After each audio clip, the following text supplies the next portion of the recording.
ورحمة الله وبركاته. أعوذ بالله السميع العليم من الشيطان الرجيم. بسم الله الرحمن الرحيم. بسم الله ما شاء الله لا يترك الخير إلا الله. بسم الله ما شاء الله لا يترك السوء إلا الله. بسم الله ما شاء الله ما كان من نعمة فمن الله. بسم الله ما شاء الله لا حول ولا قوة إلا بالله. بسم الله ولا استعانة إلا به. والحمد لله ولا ثناء إلا عليه. والصلاة والسلام على رحمة الله للعالمين ومسك الختام لسائر الأنبياء والمرسلين سيدنا ومولانا محمد الأمين وعلى آله وأصحابه ومن سار على نهجه واتبع هداه إلى يوم الدين. أما بعد فإن أصدق الحديث كتاب الله وخير الهدي هدي محمد صلى الله عليه وسلم وشر الأمور محدثاتها وكل محدثة بدعة وكل بدعة ضلالة وكل ضلالة في النار. ونقول اللهم أجرنا من النار ونقول اللهم اجعلنا من الذين يستمعون القول فيتبعون أحسنه. اللهم اهدنا واهدنا واجعلنا سببا وسبيلا لمن اهتدى واغفر لنا ولهذه الأمة المحمدية مسيرة خيرا حيث كان وأينما كانوا فإنك تقدر ونحن لا نقدر وإنك على كل شيء قدير. فأنت تعلم ونحن لا نعلم وإنك أنت علام الغيوب. اللهم اجعلنا من الذين إذا أحسنوا استبشروا وإذا أساءوا استغفروا. بشرنا بإحسانك في الدنيا رؤيا سيدنا محمد صلى الله عليه وسلم ووهب لنا بجودك يوم القيامة لقيا سيدنا محمد صلى الله عليه وسلم. وارزقنا بعفوك يوم النشور شفاعة سيدنا محمد صلى الله عليه وسلم. وجعلنا من صالح أمة سيدنا محمد صلى الله عليه وسلم. وصل اللهم يا ربنا صلاة جلال وسلم سلام جمال على حضرة حبيبك سيدنا محمد واغشه اللهم بنورك كما غشيته سحابة التجليات فنظر إلى وجهك الكريم. وبحقيقة الحقائق كلم مولاه العظيم الذي أعاده من كل سوء. اللهم فرج كربنا كما وعدت أمن يجيب المضطر إذا دعاه ويكشف السوء وعلى آله وصحبه آمين. اللهم آمين يا كريم. Alhamdulillah kita bersyukur kepada Allah Subhanahu wa taala dengan limpah kurniaan hidayah dan taufik daripada Allah. Pada malam ini dari sekali Allah Subhanahu wa taala memberikan kesempatan untuk kita berada bersama-sama dalam majlis ini. Mudah-mudahan seperti pada biasa dan selamanya kita sentiasa berharap daripada Allah, bermohon harap dengan penuh baik sangka terhadap Allah Subhanahu wa taala dan meyakini bahawa rahmat Allah Subhanahu wa taala itu luas. Mudah-mudahan berkat kita hadir dan duduk dalam majlis ilmu ini. Setelah mana selesai kita melaksanakan salah satu daripada perkara tunjang dalam agama yang menjadi tiang dalam agama, itu adalah mendirikan salat pada malam ini. Mudah-mudahan semua itu adalah rantaian keberkatan yang akan menghubungkan kita dengan rahmat Allah Subhanahu wa taala insyaallah. Dan mudah-mudahan juga berkat daripada kita sentiasa menjaga hubungan baik kita dengan Allah. Itu merupakan perisai yang paling kuat untuk menghindarkan kita daripada segala bahaya dunia lebih dari akhirat. Pada hari nanti kita akan kembali bertemu dengan Allah Subhanahu wa taala. Selamat daripada segala penyakit dan wabak. Selamat juga daripada jangkitan dan mumah yang akan menyakiti hati manusia. Sekiranya manusia itu lalai daripada Allah Subhanahu wa taala. Tabiat manusia apabila ditimpa dengan suatu kecelakaan atau musibah, itu biasanya dia akan mudah berputus asa dan kufur, lupa terhadap segala nikmat yang pernah Allah Subhanahu wa taala kurniakan kepadanya. Apabila dia dilepaskan daripada suatu kesulitan, terkadangnya pula dia berbangga bersukaria sehingga dia lalai daripada Allah Subhanahu wa taala. Melainkan mereka yang bersabar dan teguh istiqamah melaksanakan amal saleh, golongan inilah ia akan selamat daripada sifat putus asa dan selamat daripada kelalaian, bahkan diberikan ganjaran yang besar di sisi Allah. Seperti yang Allah Subhanahu wa taala nyatakan dalam surah Hud melalui firman-Nya, "A'udzu billahi minasyaitonir rajim.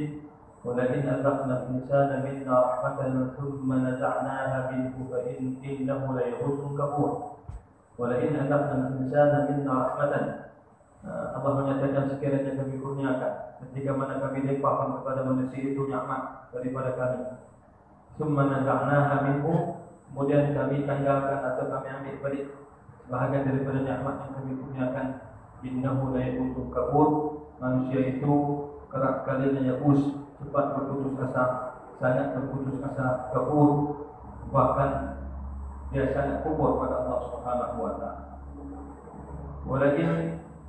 Walakin dan sekiranya Allah Subhanahu wa taala bebaskan dia daripada kesulitan. Walakin adzaqnahu na'ma'a ba'da dharra'a massathu. Bila kami kurniakan nikmat dan kami angkat kesulitan itu daripada dia, innahu labari'un fakhur. Dia baik, suka, bahkan berbangga yang membawa kepada duka dan lalai daripada cinta perintah Allah. Innal ladzina sabaru wa 'amilu salihati ulaika lahum maghfiratun min rabbihim wa ajrun kabir. Melainkan mereka yang bersabar, innal ladzina sabaru, melainkan golongan manusia yang bersabar, wa 'amilu salihati, dan melakukan amal saleh, melaksanakan amal taat pada Allah Subhanahu wa taala, bukan ulaika lahum maghfiratun, bagi mereka itu pengampunan daripada Allah, wa ajrun kabir, dan ganjaran pahala yang besar. Jadi dalam situasi yang sedang kita lalui sekarang ini, tidak ada tempat bantuan yang kita harapkan melainkan hanya pada Allah Subhanahu wa taala. Banyak beristighfar pada Allah, jaga hubungan kita dengan Allah, di samping kita mengambil jalan sebab menjaga segala SOP yang telah pun ditetapkan, berikhtiar untuk mendapatkan ataupun untuk kita mengelak diri daripada kesulitan. Apa saja yang boleh bawa manfaat kepada kita selama mana tidak bertangkap dengan prinsip syarak, maka itu tidak menjadi satu kesalahan untuk kita mengambilnya. Nabi bersabda dalam satu hadis di ma'ruwi an Sayyidina Rasulullah sallallahu alaihi wasallam, ihris 'ala ma yanfa'uk wasta'in billahi wa la ta'jaz. Nabi mengatakan, carilah, tuntuklah perkara yang mendatangkan manfaat kepada kamu, tidak salah. Wasta'in billah, dan minta mohonlah pertolongan kepada Allah. Karena apa yang kita nak itu tak akan mampu untuk kita capai melainkan dengan pertolongan, kurniaan, izin dan kudrah daripada Allah, termasuk dalam perkara yang berkaitan dengan kesihatan dan keselamatan kita. Wala ta'jaz, dan jangan kamu merasa lemah dan berputus asa. Mudah-mudahan Allah Subhanahu wa taala sejahterakan hati kita daripada keluh kesah yang membawa kepada putus asa. Ujian yang Allah timpakan ini menjadikan kita semakin sedar dan makin mendekatkan diri kepada Allah Subhanahu wa taala. Insyaallah kita sambung sikit insyaallah kita pada malam ini. Yaitu kita membaca kitab Mustan al-Arifin yang telah pun disusun dan dikarang oleh Imam Al-Zahir dan Imam Nawawi alaihi rahmatullah wa ridwanuhu, wa nafa'ana Allah bi 'ulumihi wa bi asrarihi wa bi anwarihi wa bihi fid dharain amin. Dan naskah kitab yang ada di dalam kitab ini adalah naskah kitab yang telah diterjemahkan oleh tuan guru kita Syekhina Taqi Al-Wari' Al-Ustaz Ahmad Fahmi Zamzam hafizahullah wa saddadahullah wa nafa'ana Allah bi 'ulumihi wa bi asrarihi wa bi anwarihi wa bihi fid dharain amin. Kita masih lagi dalam bab yang berkaitan dengan karamatul awliya, iaitu karamat para wali. Kita masuk pada pertemuan kita yang lalu, sudah pernah membaca pada bab yang kelima. Pasal yang pertama daripada bab yang kelima pada menyatakan karamah para wali dan keistimewaan mereka. Dan ikut tanda tepat dalam kitab ini, sambung malamnya pada muka surat 155, iaitu pada perenggan yang kedua muka surat 155. Kata musannif rahimahullah, wa nafa'ana Allah bi'ulumihi fid dharain amin, seperti yang diterjemahkan di sini. Dan di antaranya lagi hadis riwayat Abu Hurairah radhiyallahu anhu, hadis yang menceritakan tentang karamah yang Allah kurniakan kepada sebahagian daripada hamba yang dipilih oleh Allah Subhanahu wa taala.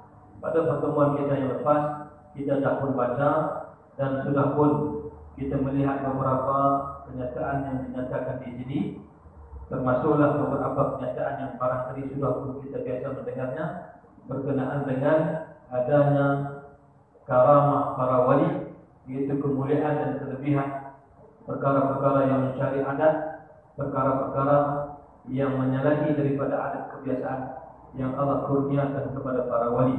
Itu hamba-hamba yang beriman lagi bertakwa kepada Allah Subhanahu wa taala. Wali-wali Allah ialah mereka yang beriman lagi bertakwa kepada Allah Subhanahu wa taala. Maka sama malam ini dan di antaranya lagi, di antara dalil yang menunjukkan apa?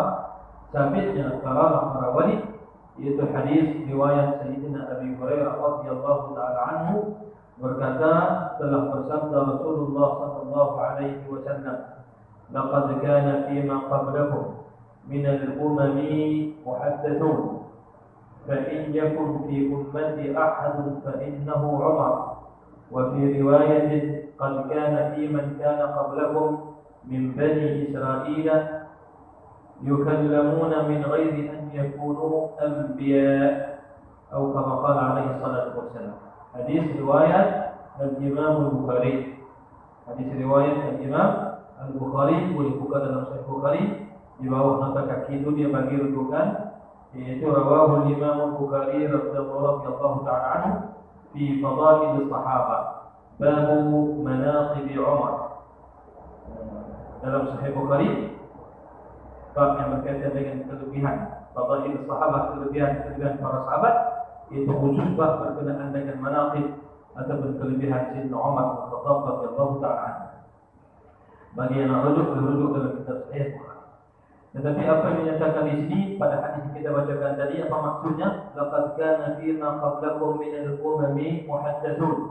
Artinya sesungguhnya adalah di kalangan umat-umat sebelum kamu itu ada orang-orang yang dipercakapi oleh Allah, yang diberikan ilham oleh Allah Subhanahu wa taala. Ada manusia yang Allah bagi firasat kepada dia. Ada manusia yang Allah Subhanahu wa taala kurniakan ilham kepadanya. Ada manusia yang Allah Subhanahu wa taala muliakan hatinya dengan khawatir yang baik ataupun ilham yang baik. Dia bukan wahyu, tetapi ilham daripada dan juga firasat.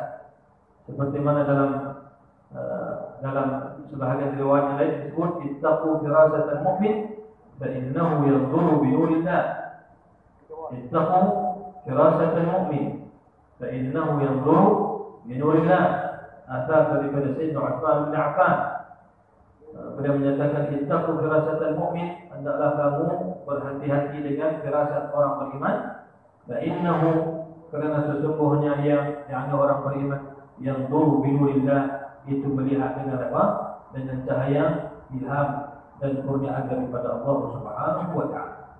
Jadi Nabi menyatakan pada umat-umat terdahulu, ada daripada kalangan mereka itu orang-orang yang dipercakapi oleh Allah, yakni diberikan ilham oleh Allah Subhanahu wa taala. Maka jikalau ada orang yang seperti itu di kalangan umatku, maka ia ialah Umar. Sayyidina Umar ini banyak ilham dan juga firasat yang Allah kurniakan kepada Sayyidina Umar bin Khattab radhiyallahu taala anhu, itu mendapati akan wahyu Allah Subhanahu wa taala. Dalam beberapa masalah wahyu belum lagi turun. Kemudian ketika mana Nabi sallallahu alaihi wasallam berbincang dengan para sahabat, maka turun wahyu. Selepas itu wahyu itu menepati pendapat yang diberikan oleh Sayyidina Umar bin Khattab. Contoh dalam bab yang berkaitan dengan tahunan perang Badar dan juga beberapa masalah yang lain yang wahyu belum lagi turun. Nabi berbincang, para sahabat mengemukakan pendapat, turun wahyu selepas itu menepati dan selari dengan apa yang dicadangkan oleh Sayyidina Umar bin Khattab radhiyallahu taala anhu wa 'anil jami'. Jadi sebab itu kalau dalam sebahagian riwayat yang lain, kalaulah ada nabi lepas aku ini, maka orang yang paling layak adalah Sayyidina Umar. Bukanlah makna Nabi kita kata ada nabi lepas Nabi, tidak ada lagi nabi dan rasul selepas daripada baginda Rasulullah sallallahu alaihi wasallam. Kalaupun ada, itu adalah dajjal, penipu yang mendakwa-dakwi bahawasanya dia nabi. Sehebat mana pun sihir dia, kalau dia boleh tunjuk langit turun hujan pun mengaku nabi, tetap dia pun berdusta dan adalah dajjal. Kerana Al-Quran menyatakan, "Ma kana Muhammadun aba ahadin min rijalikum walakin Rasulullah wa khataman nabiyyin." Nabi Muhammad itu adalah khataman Nabi, penutup bagi sekalian para rasul. Samalah juga dalam hadis-hadis Nabi menyatakan bahwasanya Nabi itu adalah Nabi yang terakhir. Ana nabiyatu wa ana khatamun nabiyyin. Dalam hadis yang contoh bagaimana Nabi buat perumpamaan, inna mathali wa mathal al-anbiya min qabli kamathal ar-rajuli bana baitan. Perumpamaan aku dengan nabi-nabi yang sebelum sama seperti mana seorang laki-laki yang mempersiapkan satu bangunan, menyusun batu-batu yang tersusun, illa mawdi'a labinatin, melainkan satu tempat saja masih lagi kosong, tidak terisi.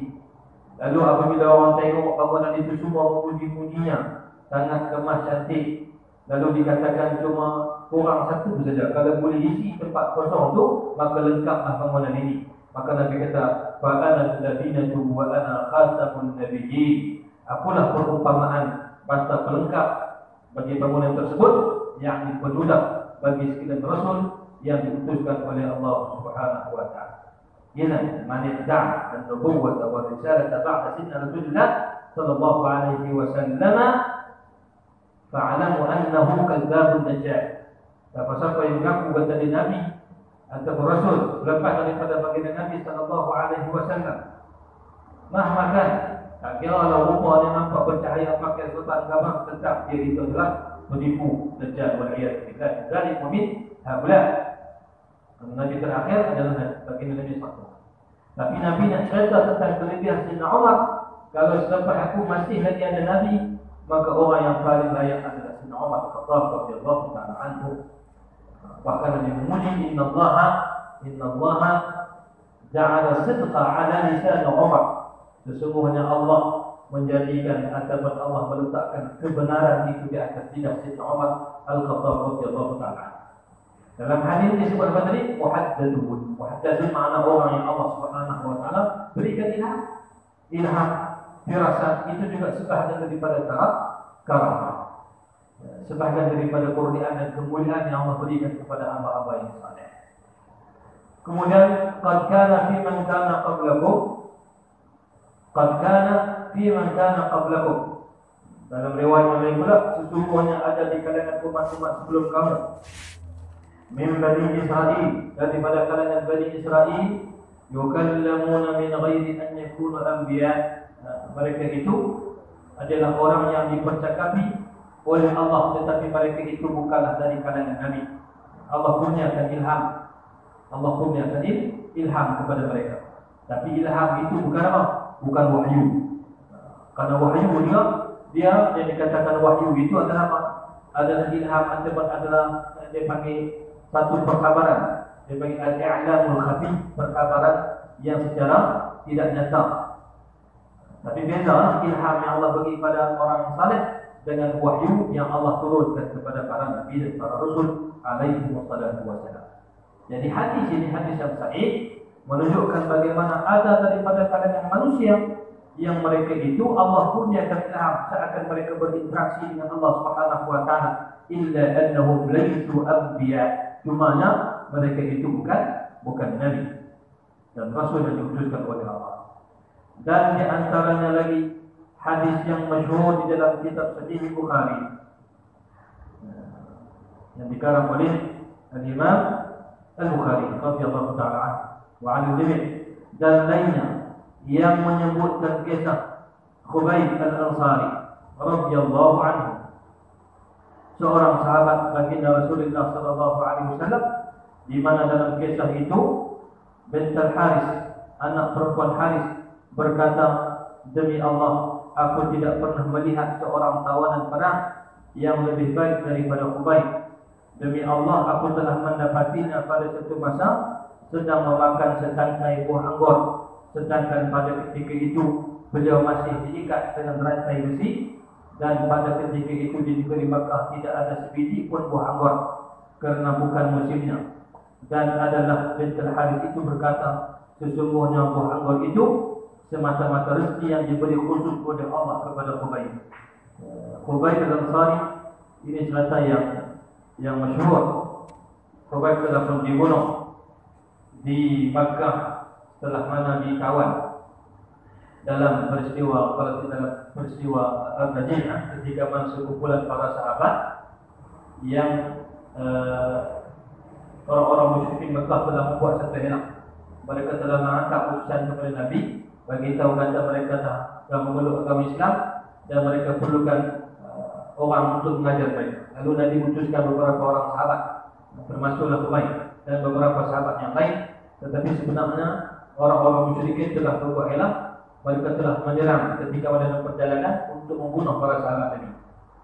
Khubayb adalah antara sahabat yang telah ditawan, termasuk dengan beberapa sahabat yang lain. Sebahagiannya dibunuh. Oleh kerana Khubayb ini, kita ingat apa nama musyrikin Mekah. Dia telah bunuh salah seorang daripada kepala musyrikin Mekah ketika mana dalam peperangan Badar. Jadi orang-orang musyrikin bila tawan dia, mereka kenal dia inilah yang telah membunuh salah seorang daripada kepala musyrikin Mekah, maka diserahkan Khubayb kepada keluarga tersebut untuk dituntut bela atau dibalas. Dia telah pun ditangkap dan telah pun kita panggil apa, dipasung ataupun diletak macam salib itu di Makkah pada ketika itu, sebelum daripada dibunuh. Maka pada ketika itulah dilihat sebagaimana disebutkan tadi, Al-Harith anak perempuan kepada Al-Harith telah melihat bagaimana Khubayb dalam keadaan tangan terikat, tetapi nampak bungkusan anggur yang didatangkan kepada Khubayb, dan Khubayb makan anggur itu tidak tahu daripada mana datang anggur itu. Sedangkan di Mekah pada waktu itu tidak ada bukan musim anggur pada waktu itu. Semua itu adalah rezeki daripada Allah Subhanahu wa taala. Yarzuqullahu man yasha' bighairi hisab. Allah boleh bagi rezeki kepada sesiapa yang Allah kehendaki tanpa hisab, tanpa boleh dihitung. Sama juga macam kisah Sayyidatina Maryam alaihi salam, ketika mana hidayah berhidang di hadapan beliau, ditanya daripada anugerah daripada Allah Subhanahu wa taala. Ini dipanggil kelebihan karamah luar biasa yang diberikan berlaku kepada para sahabat. Para sahabat itu siapa lagi kalau bukan wali? Para sahabat mereka itu semuanya para wali-wali Allah, kerana mereka adalah sahabat baginda Rasulullah sallallahu alaihi wa alihi wa sahbihi wa baraka wasallam. Khubayb akhirnya dibunuh. Jenazah beliau itu dipasung di situ. Nabi berada di Madinah. Lalu Nabi tahu kata Khubayb telah pun dibunuh dan disalib di Mekah. Pada ketika itu Nabi pun berikan tawaran kepada para sahabat yang berada di Madinah, siapa daripada kalangan kamu yang boleh menurunkan Khubayb daripada pasungan tersebut, aku akan jamin dia masuk juga. Pada waktu itulah bangkitnya Sayyidina Zubair bin Al-Awwam radhiyallahu ta'ala anhu mengaku kepada Nabi, ana fa'iluhu ya Rasulullah. Kalau begitu, saya akan pergi untuk menurunkan jenazah Khubayb daripada pasungan tersebut. Bangkit seorang lagi sahabat Nabi yang bernama Al-Miqdad. Miqdad juga salah seorang daripada pahlawan Islam. Kedua-duanya merupakan khalifah Rasulullah, pahlawan dan juga di antara tokoh dipanggil tentera berkuda bagi Nabi SAW. Kedua-duanya bergerak menuju ke kota Mekah. Sampai di sana, mereka mendapati tidak kurang daripada 40 orang musyrikin duduk berkawan di sekeliling jenazah Khubayb. Lalu mereka tunggu pada waktu agak mereka itu tertidur, lalu diturunkan jenazah dan terus dibawa bergerak. Dalam perjalanan, orang-orang musyrikin Mekah sedar bahawasanya jenazah Khubayb telah pun diambil. Mereka pun jejak dan kejar dan sempat bertemu dengan Zubair bin Al-Awwam pada ketika itu dan juga Miqdad. Kedua-duanya adalah orang Mekah dan Muhajirin. Lalu ketika mana mereka sudah berada dekat dengan Zubair bin Al-Awwam dalam perjalanan itu, sehingga Zubair bin Al-Awwam berhenti, buka dia punya sabarnya, bagi tahu bahawasanya aku Zubair bin Al-Awwam, wa hadza akhi Miqdad. Kalau kamu nak, kamu boleh sebut siapa kamu. Dia pun sebut keturunannya, dia daripada Quraisy. Sebut siapa kamu. Kalau kamu nak, kami turun dan kita boleh bertarung. Kalau kamu tak mau, kamu boleh beredar dari sini. Oleh kerana mereka tengok yang ada di depan itu adalah Zubair dan juga Al-Miqdad. Kedua-duanya orang Mekah kenai nasab keturunan mereka. dan kenal juga tentang kepahlawanan mereka berdua. Lalu mereka pun mengambil keputusan untuk berpatah balik dan tidak jadi untuk bergaduh lah nak ambil balik itu. Dan pada waktu itu juga Khubayb ketika mana Zubair al-Awwam letakkan jenazah di bawah, maka jenazah Khubayb telah pun ditibus ataupun ditenggelamkan. Karamah yang Allah berikan kepada Khubayb supaya jasadnya tidak boleh diambil oleh orang-orang musyrik. Termasuklah dalam cerita ini juga ketika mana beliau belum dibunuh dalam keadaan masih lagi dirantai, didapati beliau memakan buah anggur yang pada waktu itu tidak ada di Makkah. Semua ini bukanlah satu perkara yang jauh ataupun yang sukar bagi Allah Subhanahu wa taala. Innama amruhu idza arada syai'an an yaqula lahu kun fayakun. Jadi karamah itu adalah perkara yang sabit.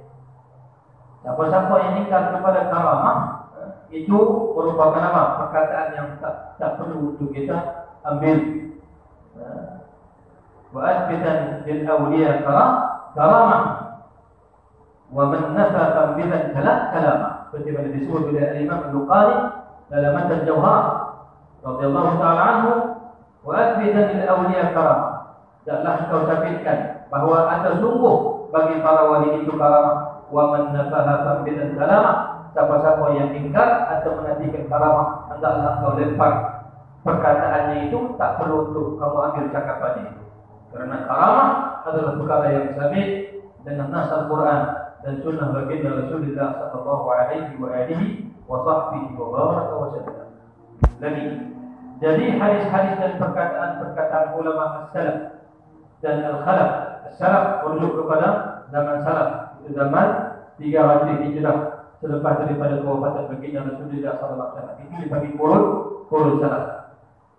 Salaf ni adalah waktu tempoh yang bagi marhalah zamaniyah. Tempoh masa 300 Hijrah, 300 tahun selepas daripada kewafatan baginda Nabi sallallahu. Mereka yang hidup dalam sekitaran tahun itu dibagi orang-orang salaf atau generasi salaf yang disebut dalam satu hadis, khairul quruni qarni thumma alladhina yalunahum thumma alladhina yalunahum thumma alladhina yalunahum. Sebaik-baik kurun adalah kurun berkata Nabi. Thumma alladhina yalunahum ay yaqrubuna minhum. Kemudian kurun yang dekat dengan kurun aku, kemudian kurun yang dekat dengan kurun selepas aku, kurun yang dekat dengan kurun selepas aku. 300 Hijriah. Zaman tabi'in dan juga atba'at tabi'in. Ini sebagai kurun salaf. Jadi salaf itu dia bukan mazhab fiqih. Salaf itu adalah marhalah zamaniyah. Itu ada beza dengan salafiyah. Seperti mana pada zaman ini orang yang menamakan dirinya dengan salafiyah. Itu satu perbahasannya. Tapi salaf ini adalah merujuk kepada generasi manusia umat yang hidup pada tempoh 300 Hijrah selepas daripada 300 Hijrah selepas daripada kewafatan baginda Nabi sallallahu alaihi wa alihi wa sahbihi wa baraka wa sallam. Maka dia kata ulama-ulama salaf dan khalaf sangat banyak sekali perkataan mereka yang berkenaan dengan bab karamah wali-wali ini. Rasanya sudah memadai dengan sekadar yang telah kami sebutkan di sini, dan nanti kamu akan jumpai beberapa contoh lagi dalam kitab ini insya-Allah. Jadi kalau tak boleh sampai hadis pun paling tidak kita mengaji kitab ini, kita kata ada hadis, ada asar, bahkan ada ayat Al-Quran yang menunjukkan adanya karamah. Kalau tak tersebut, memadai kita kata buka kitab Bustanil Arifin karangan Al-Imam An-Nawawi radhiyallahu anhu, ada perbahasan berkenaan dengan perkara tersebut. Kita kena belajar begitulah. Kena belajar untuk kita kenal agama kita. Nah, apa semua dalil, barangkali kadang-kadang manusia ini berbeza-beza. Dia punya latar belakang ataupun kemampuannya. Tak mesti kita ingat dalil. Kalau kita tak ingat dalil pun kita buat betul seperti mana yang dipandu oleh para ulama, memadailah kita orang awam. Tapi bila kita mengaji, belajar-belajarlah untuk kita kenal kitab, belajar untuk kita faham bagaimana para ulama meletakkan dalil bagi sesuatu masalah. Ulama tak cakap kosong.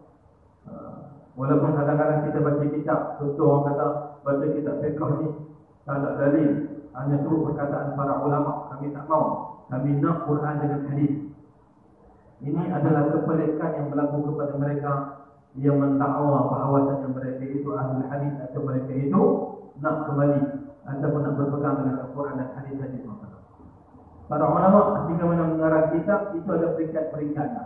Ada kitab untuk awam, ada kitab untuk para mufti, ada kitab untuk bekalan para mujtahid dan sebagainya. Itu ada dia punya peringkat-peringkat. Kalau kita baca kitab yang kecil-kecil yang dihidangkan kepada orang awam, memanglah para ulama tidak sebut tentang dalil dan tidak sebut tentang bagaimana mereka berhujjah dengan dalil tersebut. Kalau tidak ada manfaatnya, tidak sesuai dengan apa? Dengan mustawa ataupun peringkat orang awam. Tapi manusia hari ini dia ambil kitab itu kepada di rumah para ulama. Imma di jahalati, sama ada kerana kejahilannya, atau di kibriyai ataupun kerana kesombongannya. Ulama tak cakap kosong. Lebih-lebih hal yang berkaitan dengan agama, mereka bertanggungjawab di hadapan Allah Subhanahu wa taala. Kalau nak kenal ulama, baca kitab para ulama. Bukan baca satu karangan, kena himpun semua karangan. Kalau dia ada dalam fiqh ada 5, 6, 7, 10 kitab yang kena baca semua, baru kita tahu aliran fiqh yang dibawa oleh ulama tersebut. Ini ambil satu dua kitab pula yang diterjemahkan bukan kitab biasa. Kemudian tuhmah para ulama. Nah, ini senario yang berlaku pada sebahagian daripada umat akhir zaman. Na'udzubillah min dzalik wa min haula. Mudah-mudahan Allah jauhkan kita daripada pemikiran yang berumpama itu dan juga daripada golongan yang berumpama itu, insya-Allah. Jadi di kata sini memadailah dengan apa yang sudah disebut. Tadi pun disebut hadis, sebelum disebut beberapa asar dan juga kalam yang dinakalkan daripada para ulama, termasuk cerita-cerita yang disebut oleh para ulama dalam kitab-kitab mereka berkenaan dengan karamah ataupun kemuliaan kelebihan yang Allah berikan kepada para wali. Itu menunjukkan akan sabit, itu akan ada sungguh yang dikatakan karamatul awliya, karamah para wali. Sikit lagi, 4-5 kita berhenti insyaAllah. 5 minit lagi. Golongan Mu'tazilah mengingkari karamah para wali. Golongan Mu'tazilah ini adalah satu aliran mazhab pemikiran ataupun dalam akidah. Ada mazhab disebut mazhab Mu'tazilah yang dinisbahkan kepada Wasil bin Atha. Wasil bin Atha ini asalnya adalah murid kepada Al-Imam Al-Hasan Al-Basri radhiyallahu ta'ala anhu. Tetapi Wasil bin Atha ini telah bertelagak dan tidak bersetuju dalam beberapa masalah dengan Al-Imam Al-Hasan Al-Basri. Lalu beliau meninggalkan majlis Al-Imam Al-Hasan Al-Basri dan buka satu halaqah baru untuk diajak pula anak muridnya. Maka dinamakan golongan itu Mu'tazilah daripada perkataan i'tizal ataupun i'tazalah. I'tazalah makna apa? Makna keluar ataupun mengasingkan diri ataupun keluar daripada satu kumpulan. Mu'tazilah dia ada prinsip-prinsipnya. Jadi kita tak cerita yang tumbak yang berkaitan dengan apa? Yang berkaitan dengan akidah. Macam ahli sunnah dia ada usul, dia ada prinsip-prinsip ahli sunnah wal jamaah. Mu'tazilah pun dia ada usulnya, jadi usulul Mu'tazilah, prinsip-prinsip pegangan dan masalah-masalah besar pegangan Mu'tazilah. Kita tak cerita di sini karena bukan tempat. Tapi nak cerita Mu'tazilah termasuk daripada kumpulan yang masih lagi dikira sebagai firqah, satu puak daripada kalangan orang Islam. Tetapi dalam beberapa ijtihad mereka itu salah dan menyalahi daripada jalanan ahli sunnah wal jamaah. Secara keseluruhannya Mu'tazilah masih lagi disebut minal firaq al-islamiyah, daripada kumpulan orang Islam. Tetapi kalau diteliti pada satu-satu masalah, kalau ada masalah yang menyebabkan rosak iman, melakukan perkara-perkara yang batal iman, maka itu terkeluar daripada orang Islam. Tapi secara keseluruhan kita tak boleh kata Mu'tazilah ini minal kufar ataupun mereka ini kharaju 'anil Islam, mereka terkeluar daripada agama murtad. Tak. Karena Mu'tazilah firqatun minal firaq al-islamiyah, satu puak daripada orang Islam. Jadi kalau kita pipi satu-satu dekat individu, kawan ni berkata begini dengan pahaman yang apa yang mengingkari perkara-perkara yang qat'i dalam agama, itu boleh bawa kepada kufur. Baik, di antara pegangan Mu'tazilah itu mereka mengingkari, mereka tidak bersetuju, tak percaya, dan mereka mengatakan tidak adanya apa disebut sebagai karamah para wali-wali. Golongan Mu'tazilah adalah bersepakat mengingkari karamah para wali ini. Berkata Al-Imam Al-Haramain, yakni Al-Imam Al-Juwayni rahimahullah ta'ala wa radhiya anhu, pendapat Ahlul Haq. Ahlul Haq ini siapa? Ahlul Haq adalah Ahlus Sunnah wal Jamaah. Ahlul Haq itu gelaran, Al-Haq mana kebenaran, ahli kebenaran. Seperti ahli kebenaran, Ahlus Sunnah wal Jamaah. Seperti ahli Sunnah wal Jamaah, ahli Sunnah wal Jamaah yang mereka yang mengikut sunnah Nabi sallallahu alaihi wasallam, jalanan dan syariat yang dipandu oleh Nabi sallallahu alaihi wasallam, wal Jamaah, dan juga jamaah para sahabat. Itu lebih ahli sunnah wal Jamaah. Dan dalam mazhab akidah ini, bila disebut ahli sunnah wal Jamaah, seperti mana kata Al-Hafiz Al-Murtada Al-Zabidi, bila idza utliqa ahli sunnah wal Jamaah, bila disebut ahli sunnah wal Jamaah, itu famuradu bihim atau famuraduhu man al-Asy'ariyah wal Maturidiyah. Itu merujuk kepada apa? Mazhab Al-Imam Abil Hasan Al-Asy'ari dan juga Abi Mansur Al-Maturidi. Kita dah belajar tu lah. Kita dah belajar akidah ahli sunnah wal Jamaah. Baik. Maka pendapat Ahlul Haq. Siapa Ahlul Haq? Ahli sunnah wal Jamaah. Ialah mungkin berlakunya perkara-perkara yang menyalahi adat sebagai karamat bagi para wali Allah, dan Mu'tazilah pula bersepakat mengingkari karamah wali-wali ini. Di sini berlaku khilaf dan perselisihan pendapat. Ahli sunnah kita, mazhab kita mengatakan adanya karamah para wali. Mu'tazilah mengatakan tidak ada. Tidak ada. Termasuklah beberapa masalah yang lain. Seperti mana Mu'tazilah juga, mereka mengatakan kita tak boleh tengok Allah.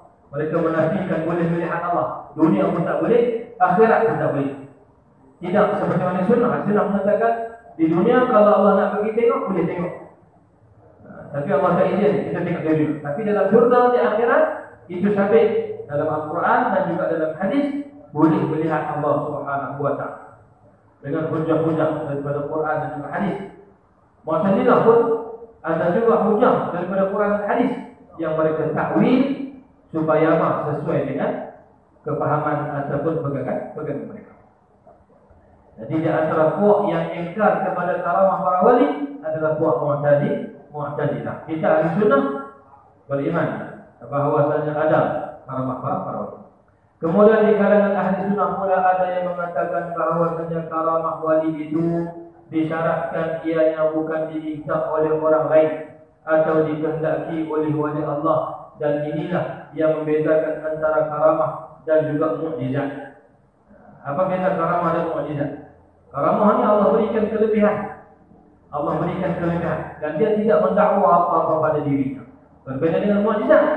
Mukjizat ini adalah kelebihan, keajaiban yang Allah kurniakan, dan mereka yang memiliki mukjizat, mereka mendakwa bahawasanya mereka mencabar manusia, dan mereka mendakwa mereka adalah rasul yang diutuskan kepada Allah. Mendakwa dengan makna mereka menyatakan.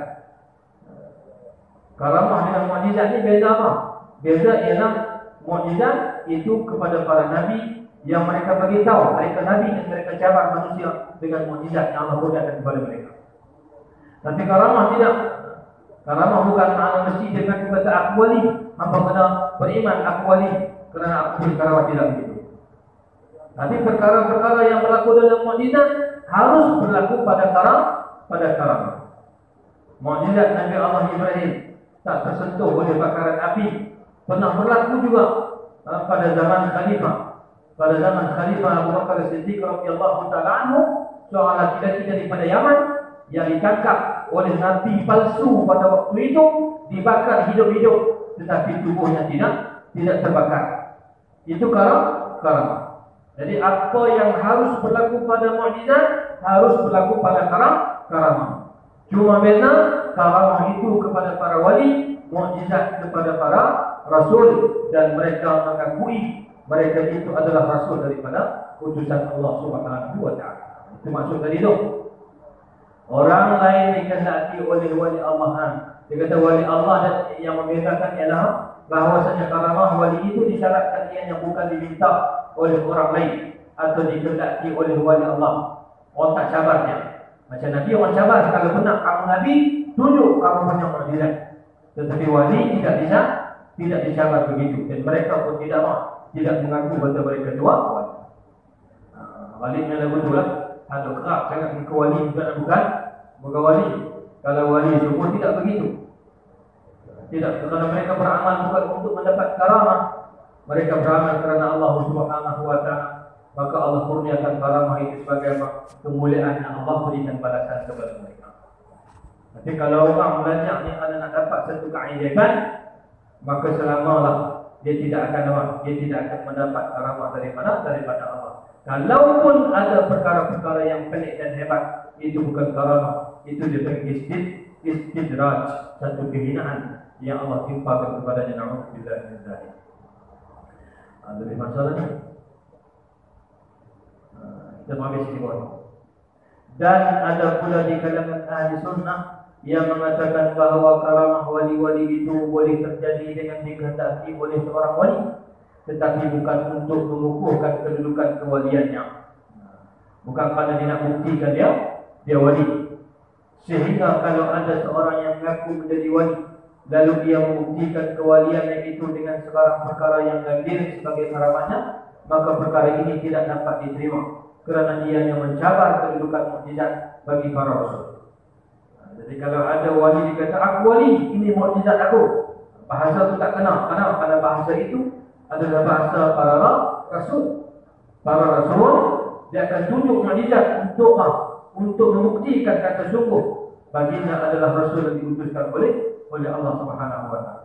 Dan mengikut Al-Imam Al-Haramain radhiyallahu taala anhu pula pendapat yang kedua ini juga tidak betul.